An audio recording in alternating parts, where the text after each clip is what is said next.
Namaste and welcome to this exciting episode of Satyology Debunking Mythology. Sat means truth, Logos means a study or science, Satyology means a science of truth, a study of truth. Opposite of that is mythology, which means the root is myth, it's Sanskrit dhatu, which means a fake lie imagination. Mythology means a study or science of fake lie imagination. When the British colonialists left India, they divided India into 661, approximately, I don't have the exact count, independent states. And two of them were the largest ones, which was Pakistan and Bangladesh, founded on the principle of Muslim majority or the two nation theory. And ever since, we have known that this history and most of the Western world doesn't know the way it is. So I have to explain it. This history has not been taught the way it is in the Western institutions or even in India. The Hindu population, people who do not know, especially Americans, do not know that Pakistan was a Hindu majority country at one point of time. And same was the case with Afghanistan, and same was the case with Bangladesh. But with the Islamic invasions, it became a Muslim country, Muslim majority country, and it was formed on the religious grounds. Ever since that independence, 1947, the Hindu population in Pakistan went down drastically, drastically. That today they make up only 1.5%. At the time of independence, they were almost between 13 to 25%. It can be upper or low, a little lower, but this was a large population.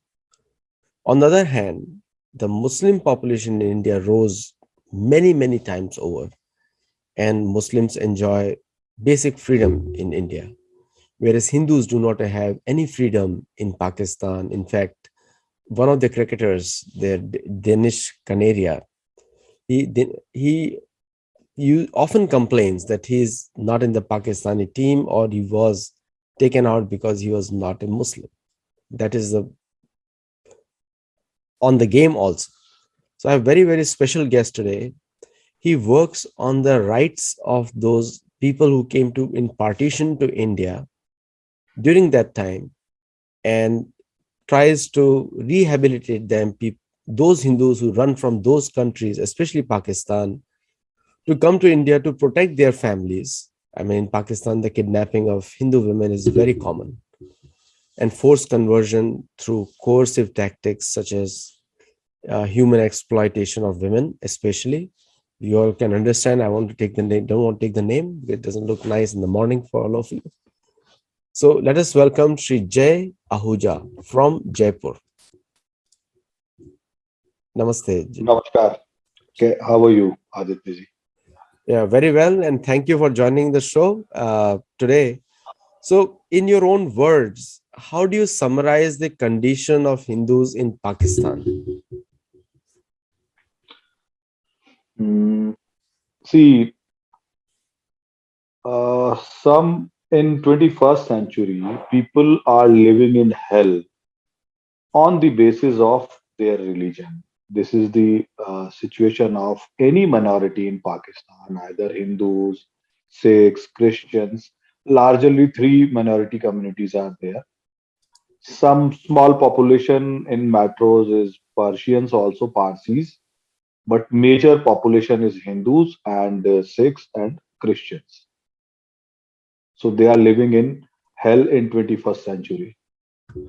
So, if you when you say hell is a very deep word, and so just tell me the how many temples are left, Hindu temples are left in Pakistan, and what was there during independence, and what is there left today?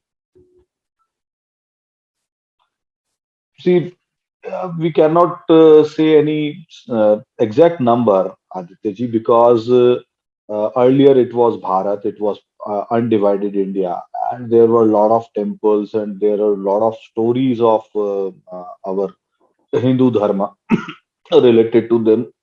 So mainly three major pilgrims are belongs to undivided India. One is Tirthraj Pushkar, one is Prayagraj, which is still in Bharat in India, and the third one is Katasraj. Katasraj is a big pilgrim area which is near Multan, and this is there. And we Hindus believe that Ma Adi Gauri, Ma Shakti, Shakti's 52 Shakti Peeths. The first one is in Balochistan called Hinglaj Mata. It is at Hingul Parvat, and two more Shakti Peeths are in Sindh. So there are a lot of places, and number of temples and gurudwaras, but slowly, all have been vandalized, vanished. Recently, one very old temple in Multan, and the suddenly mob came without any reason, and within the hours, they demolished the temple without any reason, without any fight, because Hindus are some 100 Hindus are there, and the major population is local Pashto population, Muslim population, and they suddenly came that we don't allow kafirs to do kurf, I mean shirk. Uh, so they vandalize the temple. So without any reason, whenever they think that today is a good day and we have to go and we have to vandalize one temple, they do it normally. It is like how they breathe, how they eat, how they drink. That is the same thing how they treat minority kafirs on the angle of